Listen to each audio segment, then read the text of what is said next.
Also in Indianapolis, father of two is the latest of the victim of deadly violence on our streets. Metro Police found a badly wounded 32-year-old Clarence Havard of Indianapolis last night near Cornelius and Bernard Avenues on the north side. Medics took him to the hospital. He died there a short time later. The recent violence in our city has put a well-known community activist in the middle of a dust-up over a controversial police tactic that is aimed at stopping crime. Steve Jefferson has more on what the tactic entails and the city's latest murder victim. This is the intersection of Indy's latest homicide. The victim's family is calling for peace in the streets as police work with community leaders hammering out how they should deal with the violence. Brenda Edwards shared photos of her murdered nephew, 32-year-old Clarence Havard.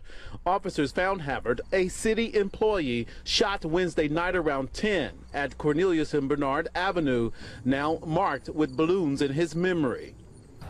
And they need to stop this violence because they don't realize how much they're tearing families apart by doing this. Havard graduated from the Career Center, a proud moment in his life, but none more than spending time with his two sons, 12 and 6 years old. He was an excellent father. They loved him dearly. The gunfire that killed Havard is part of a violent crime wave happening citywide and not just in crime hotspots. So Faith Patrol activist Reverend Charles Harrison strongly suggested for officers to start stop and frisk, a suggestion met with sharp resistance. Harrison met with the police union president.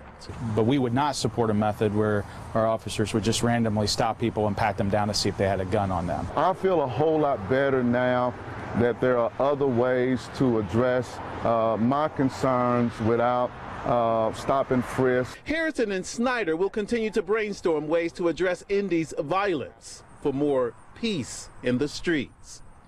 The family hopes anyone at this intersection at the time Clarence was gunned down will come forward with information.